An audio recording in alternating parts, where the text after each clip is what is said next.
بگاڑ سکتے۔ ان لوگوں کو اگر سب سے زیادہ کسی کا ڈر تھا تو وہ خلافت عثمانیہ تھی، لہٰذا انہی وجہ سے ان لوگوں نے خلافت عثمانیہ کے خلاف سازشیں شروع کی اور خلافت عثمانیہ کو ختم کرنے کے لیے منصوبہ بندی بنانا شروع کر دی تھی۔ لہٰذا ان لوگوں نے سب سے پہلے ایک شخص کو کھڑا کیا جو دھرم سے کرسچن تھا، لیکن ایسی عربی بولتا تھا کہ کوئی بھی اس کے اوپر یہ شک نہیں کر سکتا تھا کہ وہ عربی ہے یا غیر عربی۔ اس شخص نے اپنا کام شروع کیا اور اس دور کے عربی مسلمانوں کو یہ کہہ کر خلافت عثمانیہ کے خلاف گمراہ کرنے کی ناکام کوشش کی کہ بھئی ہم لوگ عربی ہیں اور یہ حکومت کرنے والے ترک لوگ عجمی ہیں یعنی غیر عربی ہیں، تو ہم عربی لوگ ان غیر عربی لوگوں کی حکومت اپنے اوپر کیسے برداشت کیے ہوئے ہیں۔ لیکن اس وقت کے سنی مسلمانوں نے اس شخص کی ایک بھی نہ سنی۔ یہ شخص لانس آف عربن کے نام سے مشہور ہوا۔ آپ گوگل پر جا کر چیک کر سکتے ہیں اور اس کے بارے میں ویکیپیڈیا پر ڈیٹیل میں پڑھ سکتے ہیں۔ اس آدمی کی ناکامی کے بعد امریکہ نے ایک اور شخص کھڑا کیا جس کا نام ہمفرے تھا۔ ہمفرے کے بارے میں بھی آپ ویکیپیڈیا پر جا کر چیک کر سکتے ہیں۔ ہمفرے کی ملاقات عرب کے ایک شخص ابن عبد الوہاب نجدی سے ہوئی اور ایک قبیلے کے سردار ابن سعود سے ہوئی۔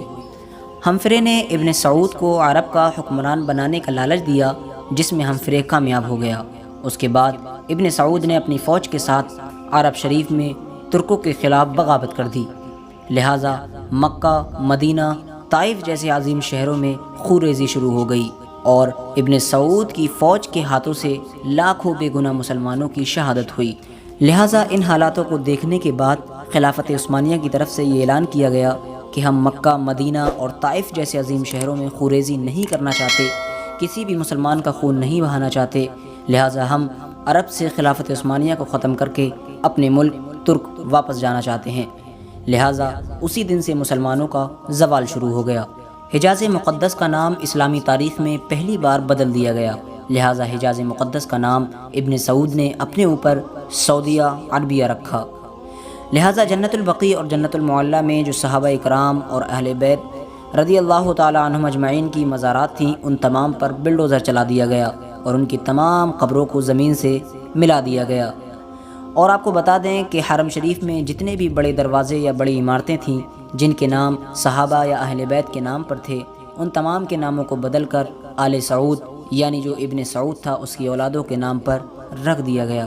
لہٰذا یہودیوں اور عیسائیوں کو بھی عرب شریف میں آنے کی اجازت مل گئی۔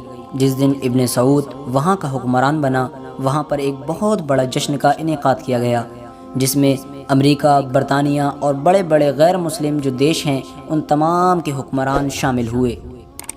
جس عرب کے نام سے کسی دور میں یہودی اور عیسائیوں کے بڑی بڑی سلطنتیں گھبراتی تھیں، آج انہی تمام لوگوں کی کٹ پتلی سعودی عربیہ بنا ہوا ہے۔